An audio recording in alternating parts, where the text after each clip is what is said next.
By mid-century, we'll likely have self-driving cars, more widespread internet access, and semi-smart robots. But despite our technological advances, humanity has failed to solve many of its problems. The world hasn't weaned itself off fossil fuels or antibiotics, protected the rainforest, or reduced the stigma surrounding mental illness.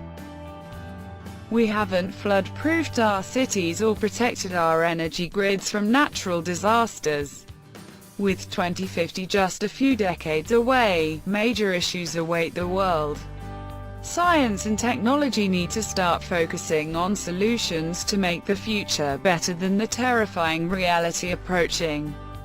First, if you not subscribe my channel, please subscribe my channel for latest video and information. In 1950, just under 750 million people lived in urban areas. Today, that figure has ballooned to more than 4 billion, more than half the world's entire population, and the upward trend is set to continue. By mid-century, about 6.3 billion people will live in cities. Aside from overcrowding, the skyrocketing population will likely spur the faster spread of infectious diseases and viruses, from tuberculosis to the flu.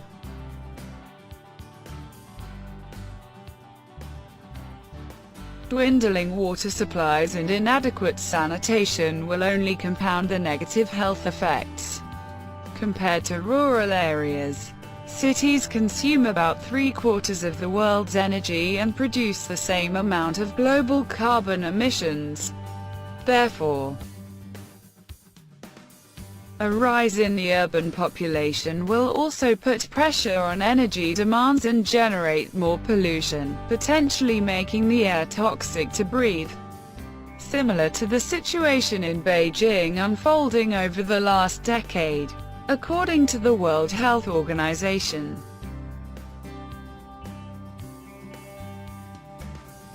Outdoor air pollution is estimated to have caused 3.7 million premature deaths worldwide in 2012.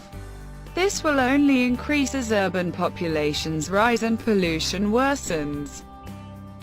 By 2050, the number of deaths caused by air pollution, which includes tiny particles found in smoke and haze, ground-level ozone typically emitted by cars, and toxic components in household products and building materials, will soar, killing more than 6 million people every year. According to a recent report from the Organization for Economic Cooperation and Development, OECD. Why? Because in addition to dirtier skies, warmer weather will speed up the chemical reactions that produce many pollutants. One of those toxins is ground-level ozone, a chemical that irritates the delicate tissue lining the lungs and causes coughing, feelings of burning, wheezing, and shortness of breath when inhaled. Ozone often worsens respiratory conditions like asthma and emphysema. In India, where the problem is especially bad, the OECD estimates that about 130 out of every 1 million people will die prematurely from exposure to ozone.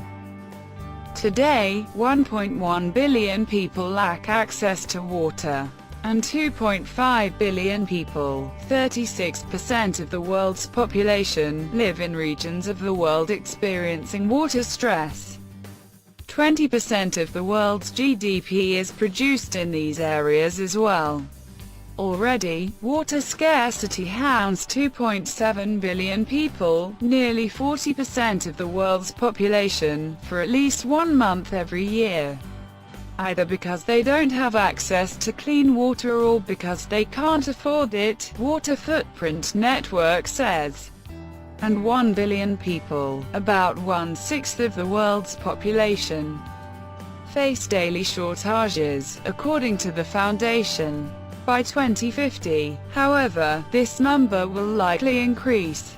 Nearly 2 billion people will live in countries, mostly in the Middle East and North Africa, with absolute water scarcity, according to the International Water Management Institute. And by 2050, MIT researchers say that 5 billion of the world's projected 9.7 billion people could live in water-stressed areas. Aside from a lack of drinking water, populations in these areas might not have the means to irrigate their fields, threatening food supply, or for other domestic, industrial, and environmental purposes. Currently, 1/3 of the world's rivers, groundwater for about 3 billion people, are going or gone, according to the World Preservation Foundation.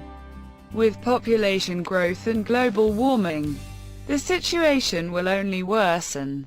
The drying of lakes and rivers releases greenhouse gases, like carbon dioxide and methane, into the air, potentially exacerbating climate change. Because of the water cycle, the world will also face more droughts, potentially making wildfires at least twice as destructive by 2050.